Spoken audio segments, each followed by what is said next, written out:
Là, nous sommes dans la nuit du 6 au 7 juillet. Quand votre père a été assassiné, est-ce que vous étiez à Port-au-Prince? Vous étiez en Haïti? Oui, j'étais en Haïti. Je venais de rentrer de Caris. Caris, c'est une commune dans les montagnes du nord-est. Je venais de rentrer de Caris parce qu'on avait un gros projet là-bas, un projet centrale solaire de 300 kW. Je venais de rentrer, j'étais fatigué. Le mardi, j'ai passé le temps de me reposer. On s'est parlé, moi et mon père, plusieurs fois la journée du mardi. Et puis, je lui ai demandé, comme ça, d'être prudent, comme d'habitude, je lui ai dit de faire attention. Il m'a donné le même conseil. J'habitais à Fort-Jacques, à une quinzaine de minutes de la résidence officielle de mon père. Une maison qu'on avait louée, moi et ma conjointe. Et notre fille aussi était avec nous à cette époque, le 7 juillet en Haïti. Alors, jeune couple, je sais aussi que vous êtes père de famille, vous avez une fillette de 3 ans, si je ne m'abuse. Oui, 3 ans et 9 mois maintenant. 3 ans et 9 mois. À partir de quel moment vous avez appris la nouvelle de l'assassinat de votre père?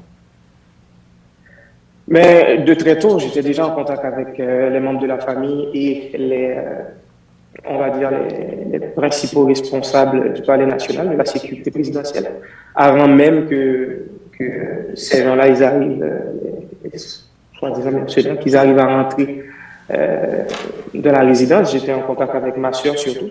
Mais j'ai évité de donner plus de détails par rapport au déroulement de cette soirée. Je vais rester vraiment sur la surface du sujet parce que il y aura beaucoup d'informations qui vont être utiles à l'instruction judiciaire. Donc, c'est des informations qui vont être utilisées justement à l'avancement de l'enquête. Donc, je vais faire très attention pour ne pas non plus donner trop de détails à la presse.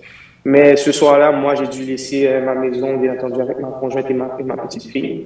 On n'a même pas eu le temps de la chausser.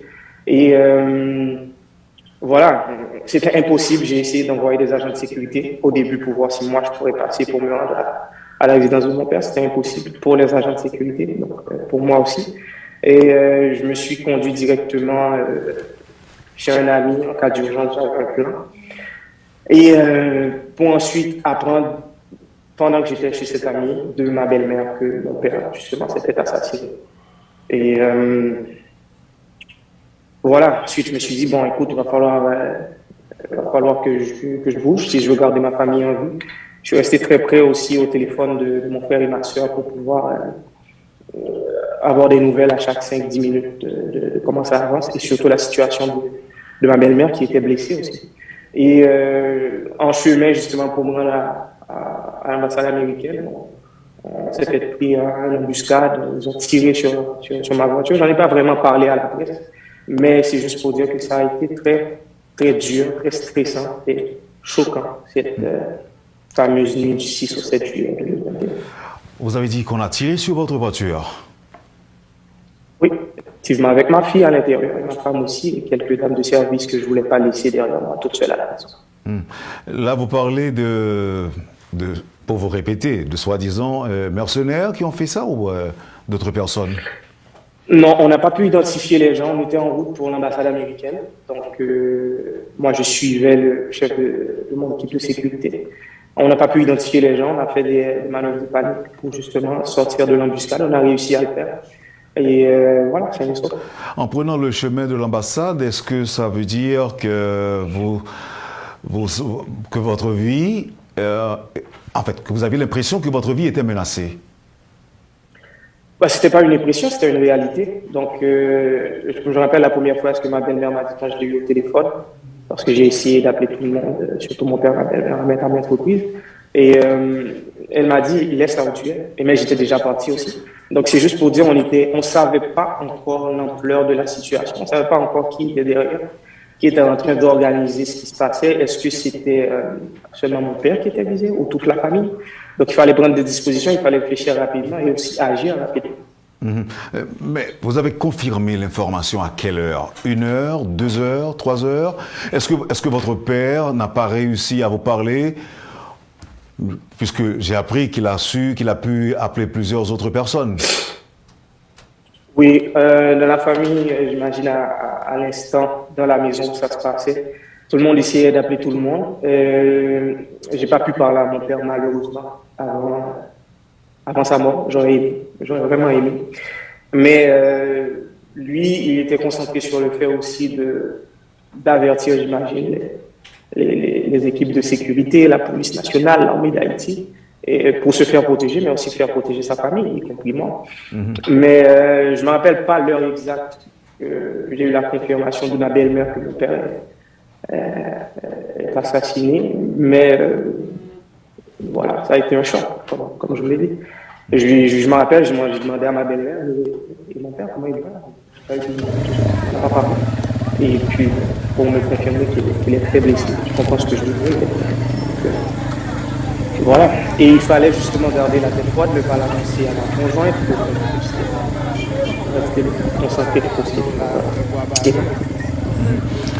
Mais vous avez dit, en fait, vous venez justement de dire que vous détenez des informations que vous estimez importantes à ne pas vulgariser et qui peuvent être utiles si d'aventure il doit y avoir un bon procès pour votre papa. Oui, définitivement. Je crois que toute personne qui était directement liée à ce qui se passait à la résidence officielle de mon père, à Pèlerin-Saint, ils ont des informations, ils ont des détails, ils ont des personnes avec qui ils ont parlé qui, justement, avaient une version de l'histoire puis qui ont donné une autre version après. Moi, j'ai pris le temps tout de suite après, j'ai vite compris, j'ai pris le temps de noter ou même des fois d'enregistrer quelques conversations. J'ai donné toutes ces informations à mes avocats, à mon conseil d'avocat, et ils vont en faire bon usage, bien entendu. Et puis, nous, on reste disponible. Je pense que tous les membres de la famille restent disponibles justement pour pouvoir éclaircir la situation au moment opportun. À votre avis, il y a plusieurs secteurs qui sont impliqués dans l'assassinat de votre père? À vrai dire, je n'ai pas la réponse à cette question. C'est exactement pour ça que j'ai entrepris personnellement des actions judiciaires. C'est pour avoir la réponse. C'est pour que toute la vérité soit faite sur ce qui s'est passé la nuit du 6 au 7 juillet dernier. Et il faut dire aussi que mon père, en tant que président, il avait des alliés, il avait des gens aussi qui étaient, on va dire, contre ses politiques. Et lui, il essayait, on l'a vu, j'imagine que vous lui avez parlé plusieurs fois, d'opérer des changements, on va dire, assez concrets dans le système politique ou même administratif en Haïti. Mais quand vous essayez justement d'opérer des changements pour aller à l'encontre du statu quo, vous vous mettez automatiquement en danger. Et mon père lui-même me disait que tout président qui allait opérer des changements, on va dire, favorables au peuple haïtien, se met fatalement en danger. Donc, c'est une phrase qu'il nous répétait tout le temps. À votre avis, est-ce que votre père avait des soupçons qu'il était effectivement menacé et qu'à n'importe quel moment, il pourrait être assassiné? Est-ce qu'il vous a fait des confidences ou encore est-ce qu'il vous a révélé des choses de ce genre? Non, non. Les semaines, j'essaie souvent de penser aux semaines qui précèdent le 7 juillet.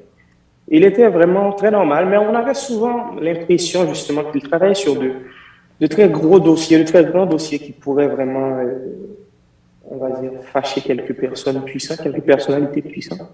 Donc, mais il savait dès le début que c'était un travail assez difficile aller contre le courant, parce que la situation, on va dire, lamentable dont le pays se trouve existait déjà avant l'élection de mon père. Donc, il savait aussi que ça faisait l'affaire de plusieurs personnes. Donc, essayer de changer cette situation, peu importe la façon, voilà, il y aura des réactions. Mais imaginez qu'il y aurait des réactions aussi violentes.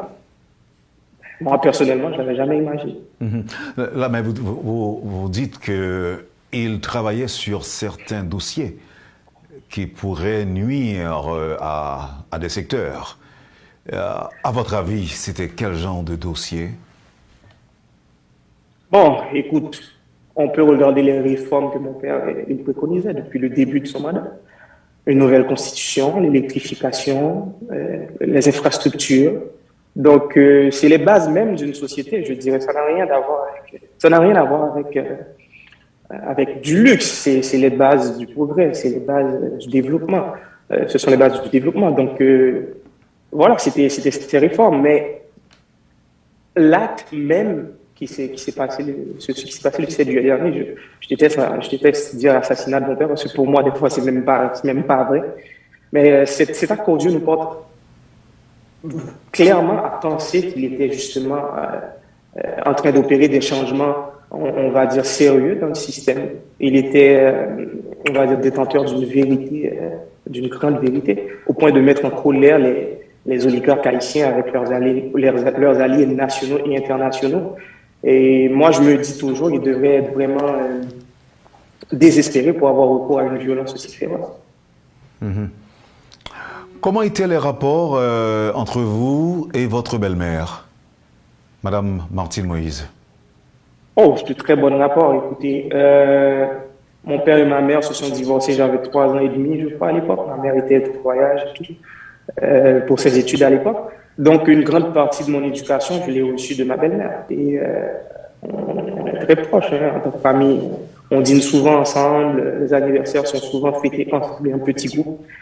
Et voilà, on avait de très bons rapports et on développait aussi des rapports, on va dire, une relation commerciale aussi, parce qu'on est tous entrepreneurs. Donc, chaque personne dans son champ d'expertise essayait d'aider l'autre membre de la famille